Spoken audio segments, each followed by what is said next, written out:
Silakan. Assalamualaikum warahmatullahi wabarakatuh. Waalaikumsalam warahmatullahi wabarakatuh. Perkenalkan Bapak, saya Nur Hakiki dari Universitas Islam Negeri Imam Bonjol Padang, jurusan PGMI. Saya minta izin untuk mewawancarai Bapak. Ya, boleh, silakan. Apakah sekolah Bapak memiliki sistem inventarisasi sarana dan prasarana yang teratur? Dan siapa yang bertanggung jawab mengelolanya, Bapak? Baik, kita perjelas mengenai pertanyaan yang saudara berikan. Mengenai terkait dengan inventarisasi sarana prasarana di madrasah kita, itu ada pengelolanya tugas oleh kepala madrasah. Yang pertama bagian operator inventaris, kemudian dibantu oleh wakil-wakil dan juga salah seorang daripada pegawai itu yang bertugas sebagai penjaga madrasah. Jadi semuanya ada terkelola inventarisasi dengan baik dan tertata dengan baik. Ya. Baik, Bapak, yang kedua pertanyaan saya, pernahkah Bapak membuat alat peraga sederhana secara mandiri karena keterbatasan fasilitas sekolah? Dan apa yang Bapak buat, lalu bagaimana hasilnya, Bapak?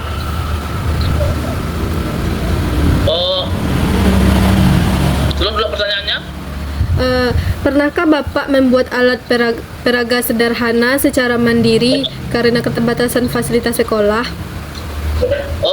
Memang sering juga kita membuat alat peraga secara mandiri. Bukan karena keterbatasan, tapi kadang-kadang kita akan meminta murid-murid itu bertanggung jawab untuk memberikan tugasnya kan. Jadi siswa atau murid-murid itu diberi tugas untuk mempersiapkan alat peraga itu. Contohnya, Anda disuruh membawa air sumur, air teh, air susu, air jeruk. Jadi langsung anak itu membawa masing-masing satu buah sampel. Dan juga pernah siswa kita itu diberi tugas untuk mensimulasikan cara sholat jenazah. Nanti jadi langsung anak itu memperagakan bagaimana mensimulasikan praktik sholat jenazah. Demikian.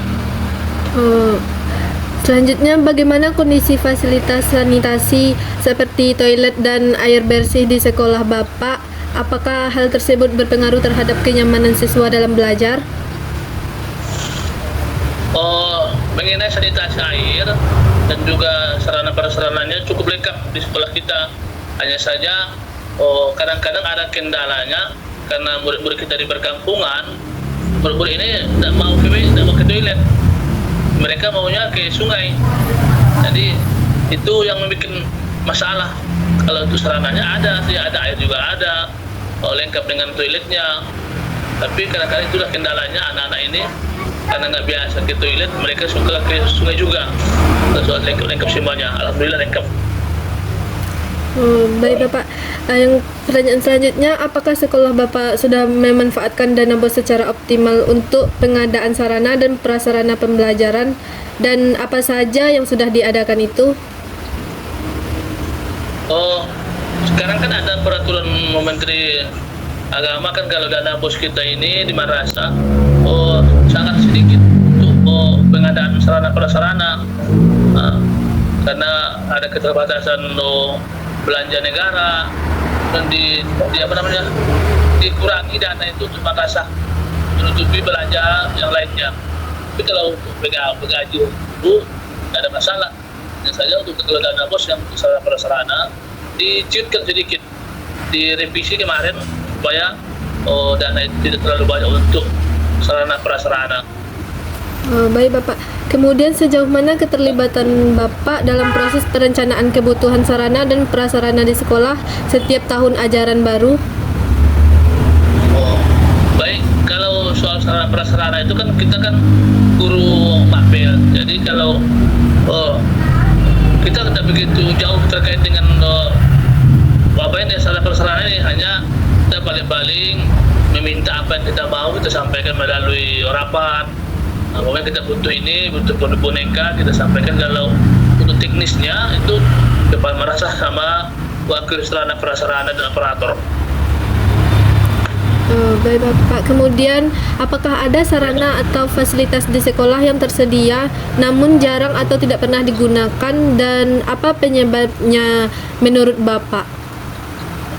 Oh, yang jelas kalau di sekolah kita ada fasilitas untuk wifi, ada WHF, ada fokus, tapi pemakaiannya kurang maksimal karena sinyal di sekolah kita tidak begitu lancar, makanya tidak terpakai begitu sempurna, begitu maksimal alat-alat ini. Paling-paling untuk media-media yang sifatnya PowerPoint kita pakai, atau bersifat teori kita tayangkan di laptop kita atau di WhatsApp kita. Itu saja yang bisa kita pakai. Kalau untuk lancarnya belum lancar sih. Baik Bapak. Kemudian bagaimana cara Bapak menanamkan kesadaran kepada siswa untuk ikut menjaga dan merawat fasilitas di sekolah? Banyak cara kita untuk anak ini. Yang pertama, kita sampaikan secara bersama-sama atau waktu di upacara, waktu muhadharah, supaya anak-anak ini sama-sama bertanggung jawab memelihara barang-barang sekolah. Kemudian kita sampaikan juga lewat lokal, siapa yang merusak nanti barang-barang dari madrasah ini harus bertanggung jawab. Artinya siswa itu, anak-anak itu disuruh siapa yang merusak itu enggak bertanggung jawab. Artinya bisa kita tutup untuk mengganti rugi kalau memang ternyata disengajanya merusak barang-barang sekolah tersebut. Baik Bapak. Kemudian menurut Bapak sendiri, apakah kesenjangan sarana dan sarana antara sekolah perkotaan dan pedesaan benar-benar berpengaruh terhadap kualitas lulusan? Mengapa demikian Bapak? Kalau saya melihat memang iya benar ada kesenjangan kualitas, kesenjangan kelulusan antara madrasah di kota dan madrasah di pedesaan. Karena yang pertama faktornya karena lingkungan siswa itu, lingkungan murid-murid itu lingkungan yang lingkungan kampung lah kan. Lingkungan kampung, kalau di kota-kota kan itu kan terkontrol orang tuanya. Dia tidak pergi kemana-mana. Kalau di kampung-kampung ini itu yang masalah. Jadi kelulusan anak berpengaruh juga. Artinya nilai-nilai daripada pelajaran anak itu jauh beda antara kota dengan di desa. Baik Bapak. Kemudian jika Bapak diberi kewenangan penuh untuk memprioritaskan pengadaan satu jenis sarana dan prasarana di sekolah, apa yang akan dipilih dan apa alasannya Bapak?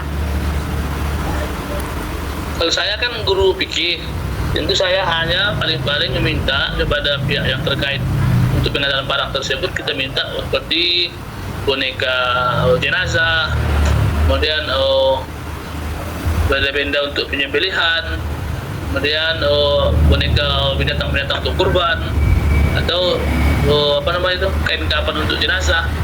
Itu yang bisa kita minta yang berkaitan dengan materi fikih kita. Kalau materi yang bidang studi yang lainnya tuh ada pula guru yang meminta untuk kebutuhannya. Itu aja. Baik Bapak, pertanyaan yang terakhir Bapak, bagaimana pandangan Bapak terhadap pemanfaatan platform pembelajaran digital sebagai solusi keterbatasan sarana fisik di sekolah, khususnya di daerah terpencil?